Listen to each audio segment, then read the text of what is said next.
Sweet Tomato Vine Homestead. I'm Linda. Today it is 35 degrees outside and we are staying inside.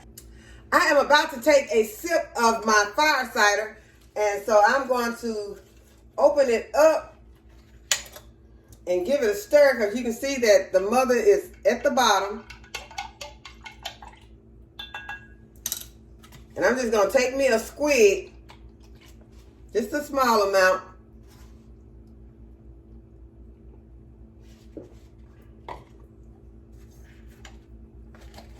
Because sometimes we can forget to take our fire cider. So I'm going to go ahead and take mine with you all. So if you haven't taken your fire cider, you might want to go ahead and put it out of the back of the refrigerator and go ahead and take you a nice squig of it. And this is good stuff. This is good for you. Oh, I got my kombucha over here too. And I made my kombucha with you all in a previous video. This is the Jamaican sorrel kombucha. Y'all, this stuff is good. You can see it's got some fizz in it. So I'm also going to take a squig of this. I went ahead and I added some blueberries to it. And so it is even better because y'all know I love my blueberry kombucha. So I got blueberry Jamaican sorrel kombucha. This is good stuff. Okay, so now we're ready to make some pizzas. I will be making pizzas. I have already made a cake for the children. I'm gonna eat some of that cake too, yeah. But anyway, I made cake. I'm gonna make pizza. And it's a time that when you're gonna be in the house like this, you wanna have some food, some comfort foods that you can have. And just in case, you know, power goes out or something like that and you're not able to cook, so you wanna have some things already prepared. So this is a time to go ahead and do your baked goods. If you wanna bake up some bread, some cookies, make your granola. I'll also be making some granola. I don't know if I'm gonna make the granola with you all because they're ready to eat in here and it takes longer to do the video and prepare it. So I may make it, I may not. We'll see how that goes. But I am going to make some pepperoni and I might make a veggie pizza. So y'all, let's go ahead and get started. I've already got some warm water. Here's my warm water. I have 2.5 cups of warm water. Into this warm water, I'm going to add a tablespoon of sugar. I'm going to add a tablespoon of yeast. And I'm going to give it a stir. I've got my stand mixer up here too. Yeah, my stand mixer has worked so hard lately that I think that it deserves a permanent spot on the countertop. I don't think I need to be moving it back and forth because that thing heavy. It is heavy, and when I'm moving it back and forth, almost every other day, baking bread or making a cake or baking cookies or something. So I think that it has earned its spot right here on the countertop. And so I moved out some other stuff that's probably going to be gone because I have got to get my things in order where it's working smarter, not harder. So I need to have my stand mixer on my countertop. I'm also going to add a tablespoon of olive oil.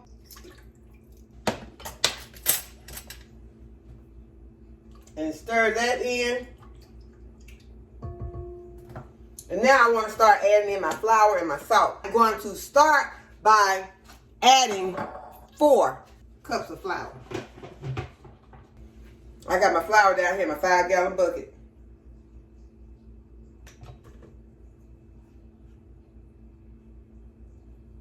That's 2, 3, 4 cups of flour. I'm going to go ahead and add a teaspoon of salt.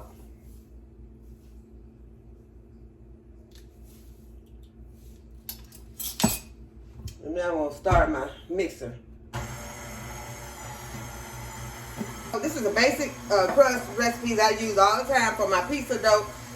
Sometimes I do not measure this, but I measured it to do it with you all, so that in case someone wants to make this dough, they'll have some measurements to go by.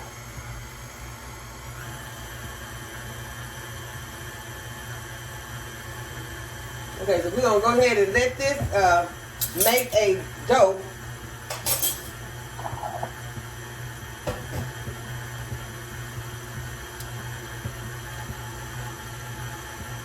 And right now my dough is looking very sticky.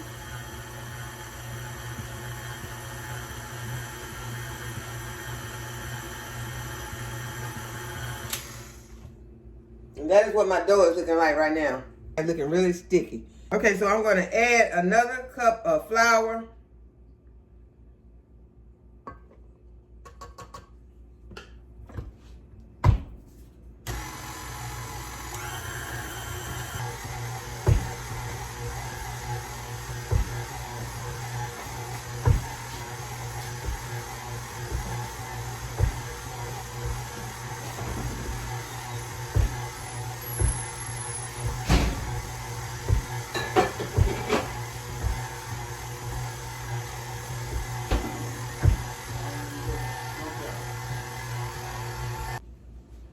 Okay, so now I'm going to add another cup of flour.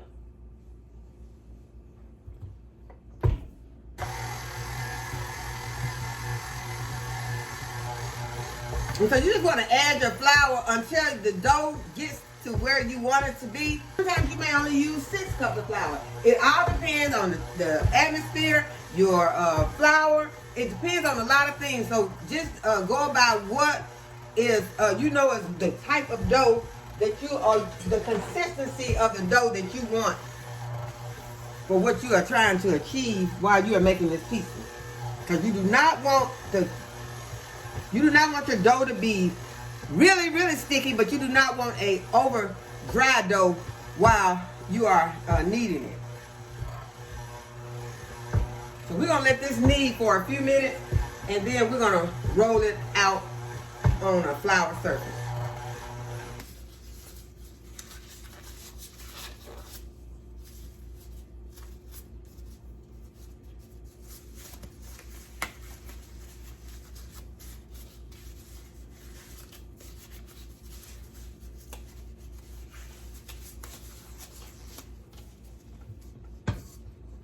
Okay, our dough has kneaded and has made a nice ball. It's easy to come off of the hook.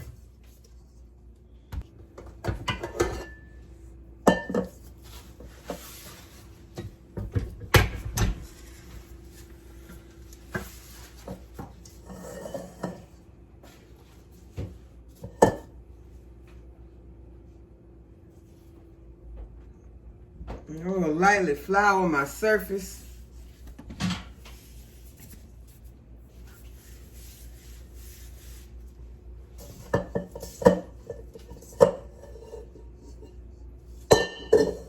This has formed a really nice piece of dough.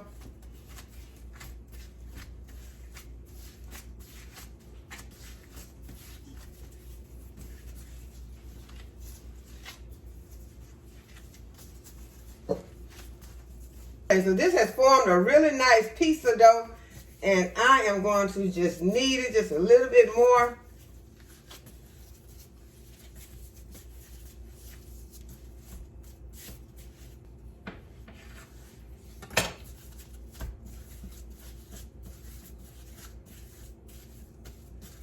In half, and it's going to make me 2 nice pizza crusts.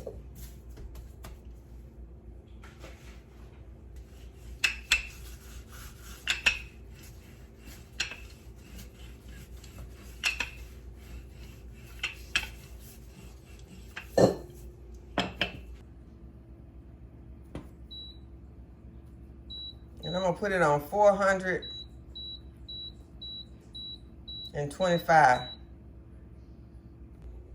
I'm going to put some olive oil in the bottom of my pizza pan.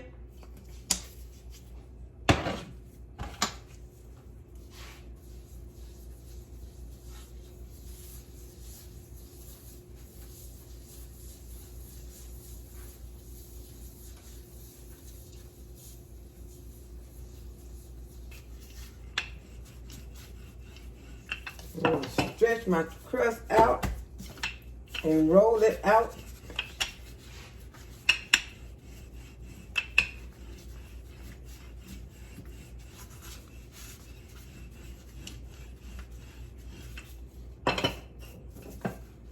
And then I'm going to stretch it. stretch my pizza dough.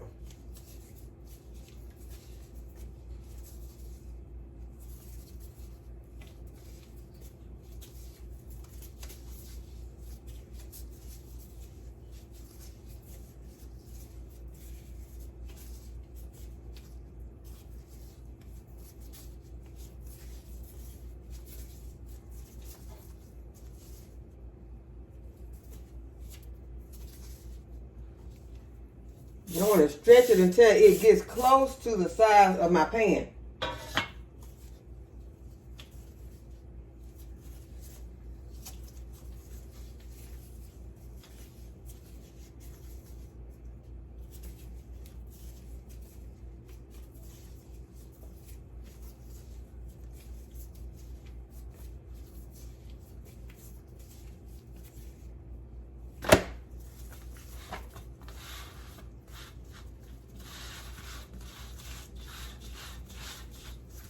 Add it to my pizza pan.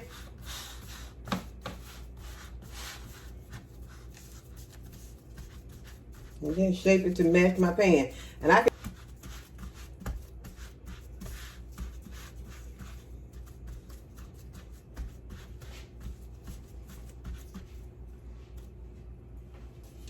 and then I'm gonna preparate the bottom of my crust. Got this little tool right here, and this is how I aerate my crust so it won't have bubbles in it.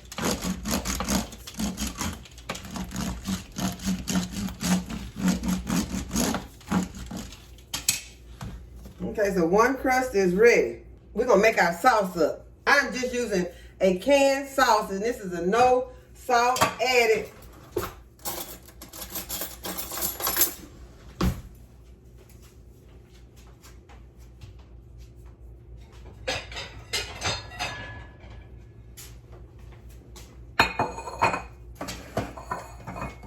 I'm gonna go ahead and open all of these. I've already rinsed the tops of my cans off. And if you have homemade pizza sauce left over from your canning projects, then you might want to go ahead and use that. I'm gonna use this.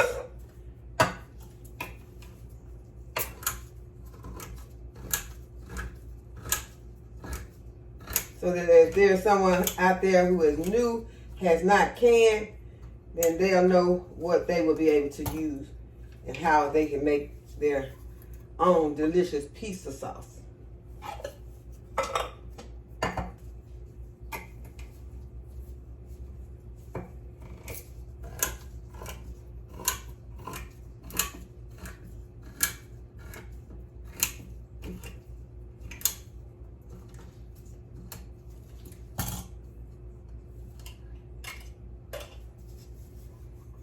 Okay, so I have 3 cans of tomato sauce in my bowl.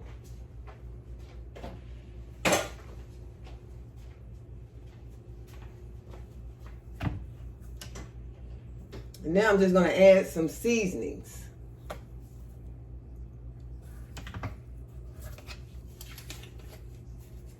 I'm going to add a teaspoon of garlic powder.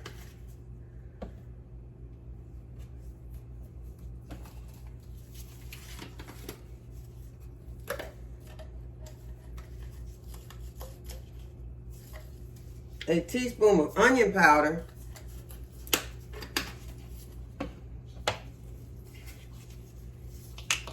About a teaspoon of oregano.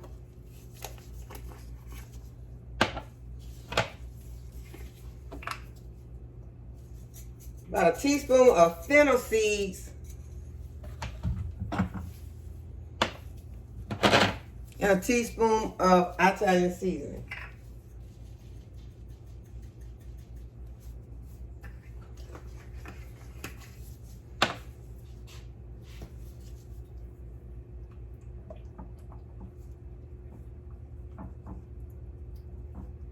And you want to give that a stir. It's best to go ahead and make this ahead of time so that your spices can kind of, get softened in your sauce.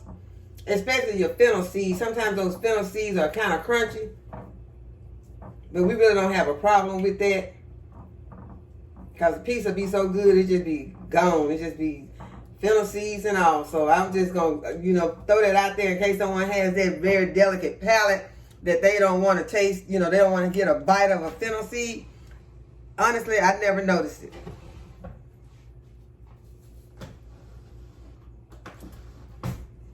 Okay, so now it is time to start topping our pizza.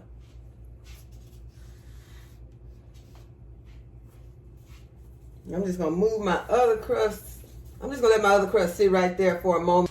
Okay, so here are the toppings that I'm gonna use. I'm gonna use some mozzarella cheese, some Kobe and Monterey Jack cheese, and some turkey pepperoni. Gonna be on this pizza. And I'll just take me a spoon of my sauce.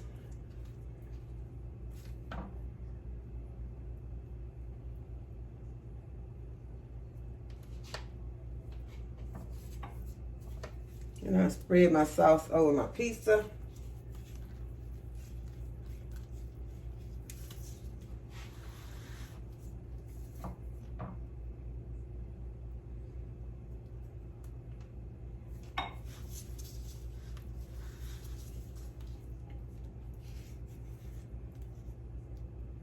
And I like to bring my sauce close to the edge so that you don't have to worry about the crust being dry and people leaving that edge. I want, you know, I don't even want to leave that crust. I want everyone to eat that crust. So I bring my sauce close as I can to the edge so everything is still good and is delicious and moist and not dry.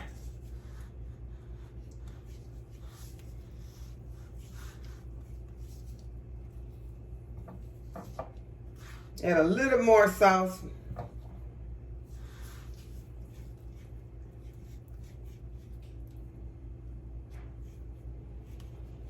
Now, if you have a science of how you want to layer yours, if you want to put your cheese first, or you want to put your pepperoni first.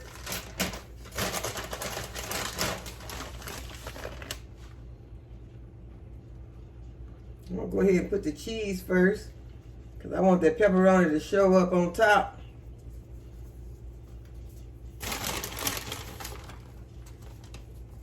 I'm not going to over cheese it because we're going to be inside for a few days and we're going to need our cheese. Nobody going to the store to get no cheese. So we're not going to overuse our resources. We're going to make sure that we have enough to last us the duration of the time that we're going to have to be inside. Hope that it's not that long. Hope that that these weather reports are exaggerated and that, we had just get a little snow and it'd be pretty and go outside and somebody go outside. I ain't going outside and make no snowman. I'm not doing that. But I remember once my grandson told me he wanted to make a snow angel. He said at school, the teacher was telling them about when it was going to snow, so they need to go out and make a snow angel. He cried because I was like, it is too cold out there to be outside making a snow angel. He cried. He wanted to go outside and he wanted to make that snow angel. So I was like, okay, we're going to go out there for a few minutes. So I said, I'm going to go ahead. I'm going to find something I like to do. I went ahead and got my camera and I decided I would, record it because the ducks were out there on the pond and it was beautiful. So I was enjoying myself. And he laid down in that snow and he started making a snow angel. He made that snow angel for about 5 seconds. And he was ready to go in. He said, "He is too cold." I said, "No, you want to make a snow angel. Let's go inside." So I brought him inside. I had to go ahead and stop recording the birds and the ducks on the duck pond. Had to stop my recording because he wanted to come inside. And I was starting to enjoy myself.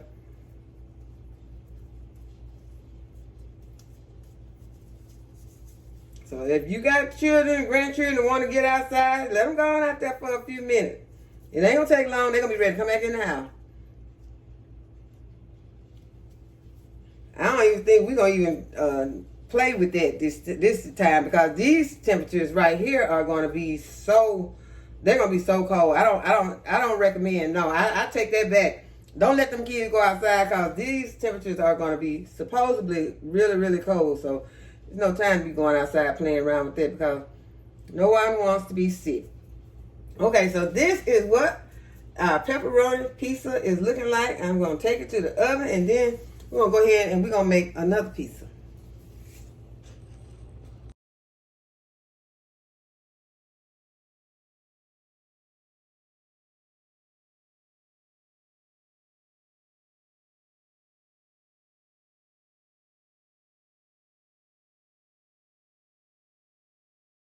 Okay, so this pizza is going to have turkey sausage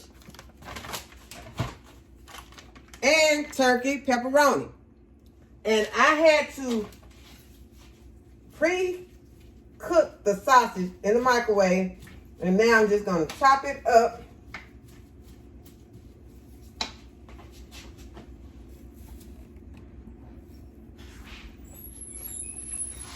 Now I'm just going to chop this sausage up and add it to the pizza.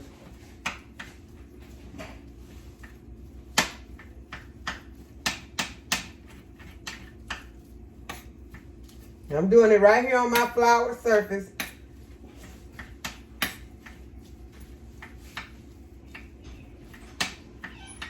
I didn't get a chance to clean up my whole area yet. Because as I told you all, they're ready to eat.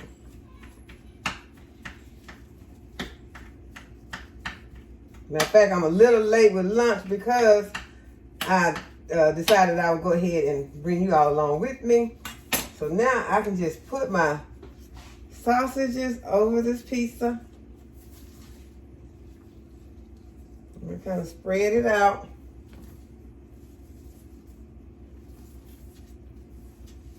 Y'all, my surface is clean. This is a clean counter. It just has some flour on it from where I just made my pizza dough. And now I'm going to add my pepperoni.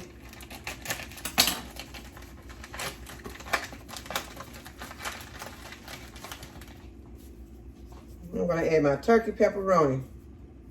And so this is like a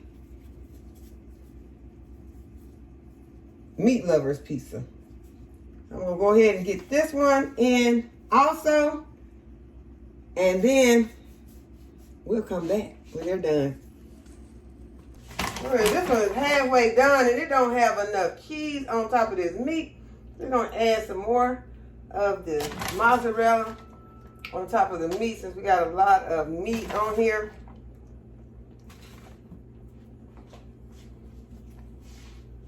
Now I'm gonna put it back in. Okay, the first pizza is out, and I am going to cut it. Thank you.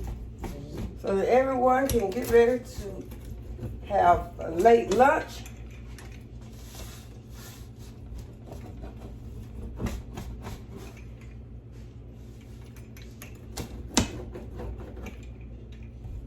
Back and make sure that my slices are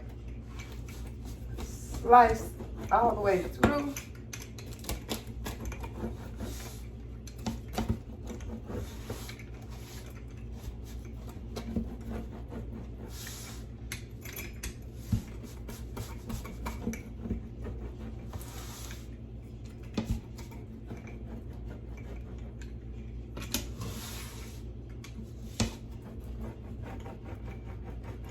And now I'm going to remove one slice so that I can show you all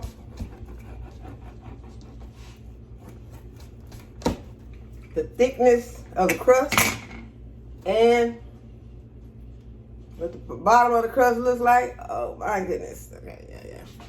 I'm going to taste this. It's hot. It's good. It's really good.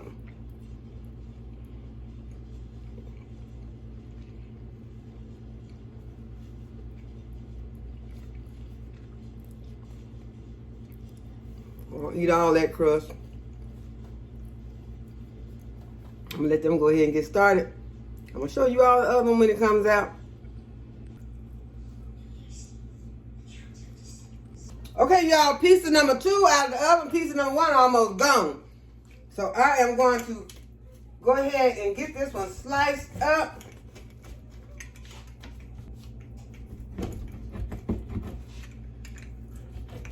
I don't know if I can taste the piece of this. I'll get a small piece.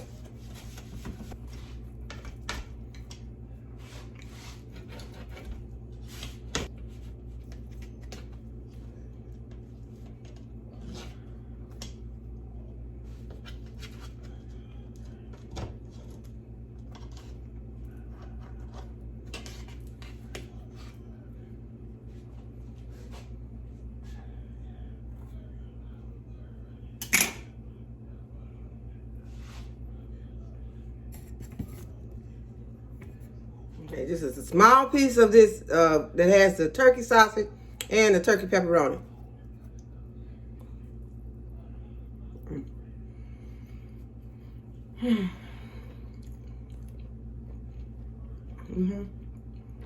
It is delicious. I'm gonna have some kombucha, and y'all, we gonna go outside. Okay, y'all, I was gonna go outside, but the boys told me that they got it. So I am gonna let Ricky and Caleb take care of the chickens. They're gonna do the outside chores for me today. I don't have to go outside. But what I do want to do is, since I have the opportunity, is to go ahead and get this ivy. And y'all look how long this ivy has gotten. And there is still more. And so this is what I want to take care of. This is what I want to take care of today. I want to go ahead. I want to put this into a Topiary form. I'm going to put some hangers in here. I have one that I sit up and I've already shaped it. And so I am going to put this in the center. It's a clothes hanger, a wire clothes hanger. And I am going to put this right in the center. And I really would like to have it to stay like this, but it keeps bending. I think what would help if I put a zip tie would help. But I'm going to use a couple of these trash bag ties. And I am just going to tie this. And I just want it to be where it can stay in place.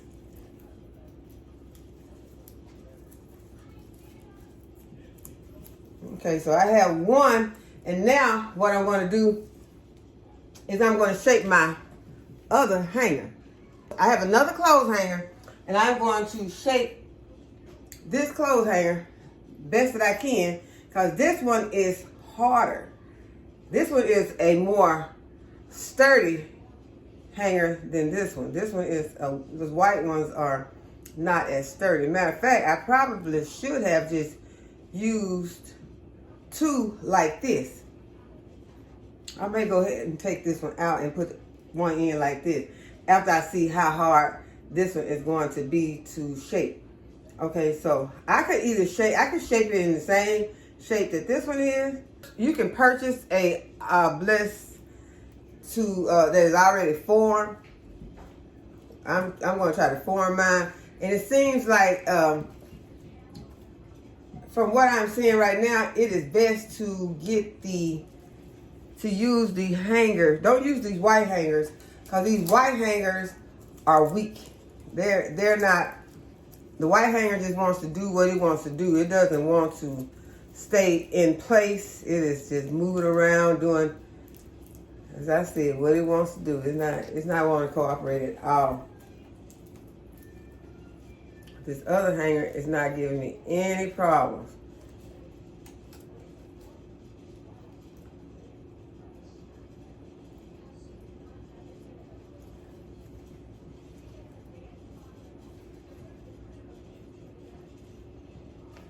Okay, y'all see that shape?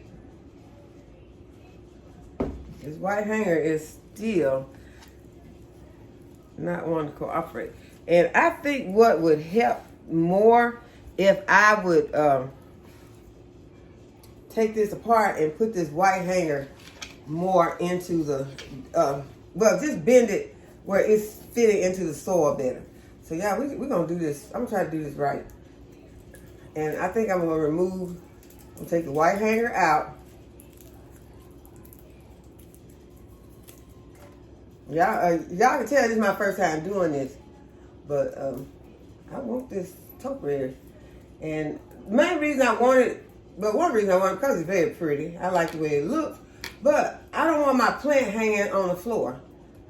And everywhere I put this plant, every shelf I've tried to sit this plant on, it's ended up hanging to the floor. And if you all have animals, especially cats in your home, you do not want to have one of these hanging on the floor where your cat can get a hold of it, because it is a plant that is toxic. Ivies are toxic to your house cat. Okay, so the white one is going over there. Okay, I'm gonna go ahead and put this one in. Put this one back in. And go down into the center of the ivy. Okay, and see how sturdy that is? This one is gonna work excellently. So I'm gonna go and get another hanger like this, and then we're gonna finish this. Okay, so I went and I got my other hanger, and it is more sturdy than the white hanger, but it's not as sturdy as this hanger. So what I'm gonna do is I am just going to slide it in here, slide it. I'm gonna go ahead and I'm gonna stick it into the soil. I think first thing I'm gonna do is stick it into the soil. Bring it where I want to slide it into the soil, and then bring it over this other hanger. Try to get it as close to the center as I can. And I can already tell it's gonna work much better than that white clothes hanger did. So now, all I need to do is to connect it right here at the top. And I'm still gonna try to connect it with this.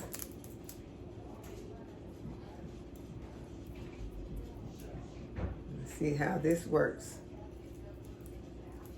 Okay.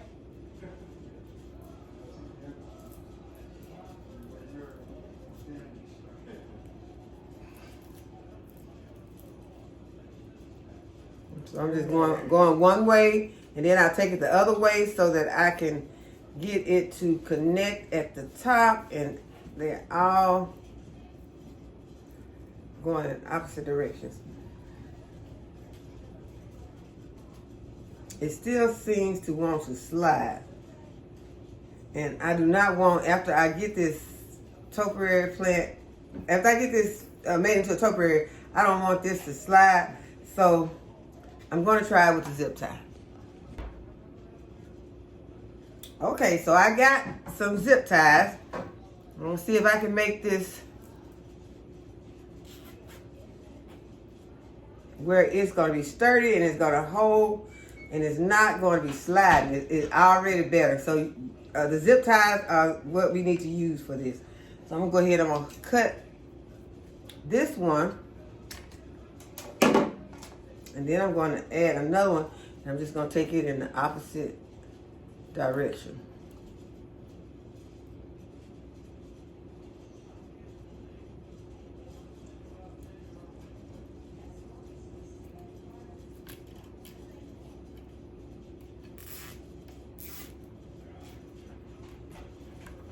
Okay, y'all, so this is going to be pretty easy to do once you get your obelisk made. And you just want to get some hangers, get them where they are, get some sturdy hangers, get them where they are going to, wait a minute.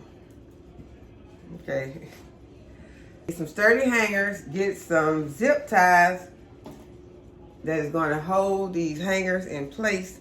I'm going to go ahead and add one more.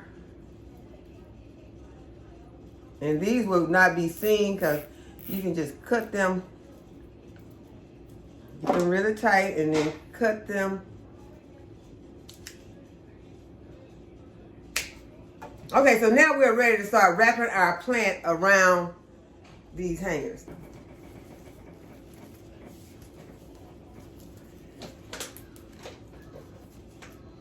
And try to be careful with your plants so you don't start ripping them off. And once you get to the top, you can go back, or you can just let it continue to grow out. And once you have one side done, you take another side and wrap it around another one of the hangers.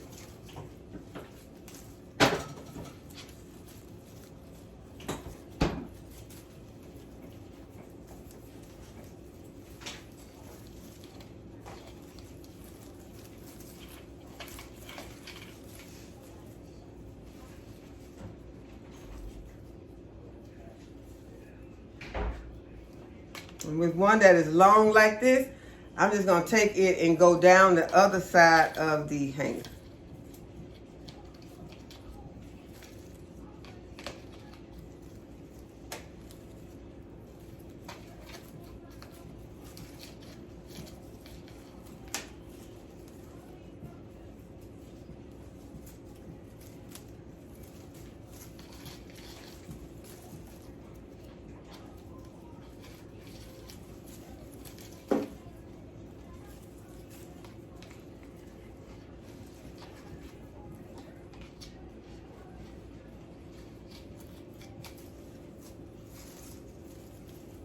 And if you want to, you can just keep it going.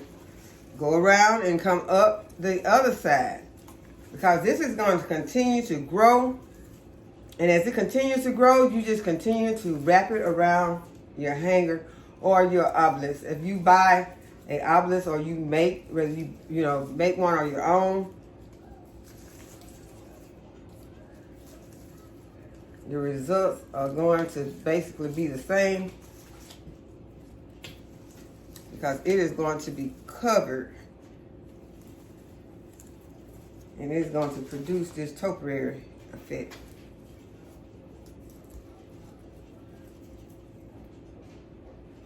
And if you have some that are sticking out, just go ahead and put them in place, wrap them around, and they're going to continue to grow.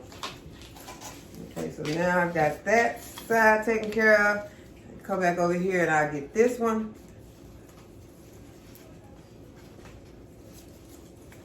I still have two long vines that I can wrap. And as this topiary grows, if you want to, you can shape it by trimming some of the leaves. But I think in this case, what I'll be doing with this one is to just continue to wrap it. And I have another one that is growing, and I may decide to do something different with it. I may choose a round obelisk. I may even, invest in one so that I won't have to, make it. But it's going to save a lot of money if you are able to make one.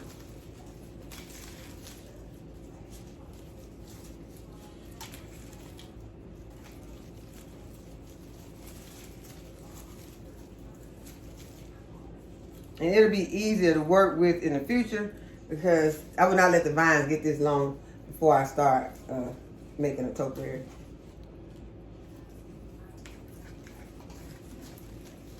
So one thing is going to be pretty. It's going to be a way to take care of your plant and stay in control of your plant, not letting your plant get too long or too wild.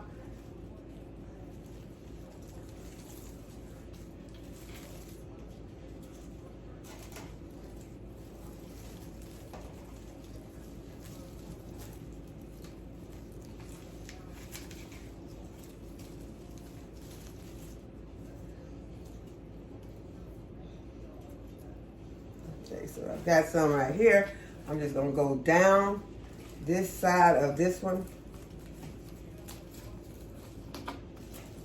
Anywhere that you see is that it's kind of sparse, just go ahead and add some more in that area.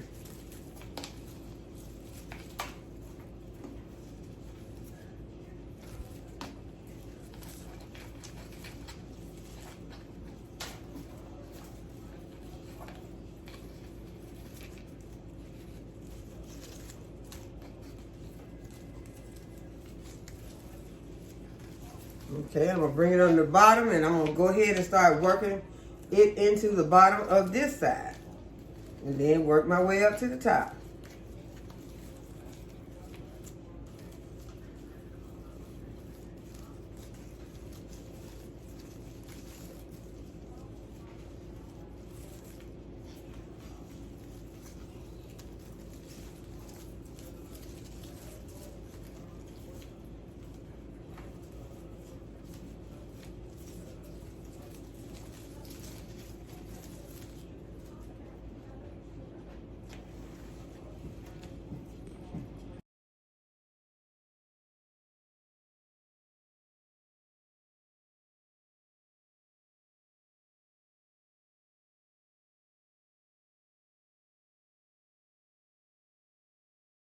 Okay, y'all, our topiary is finished, and I am pleased with how it turned out, and I will be continuing to wrap these around as it is growing, and it grows out of the center. I'll be taking them and wrapping them around these hangers.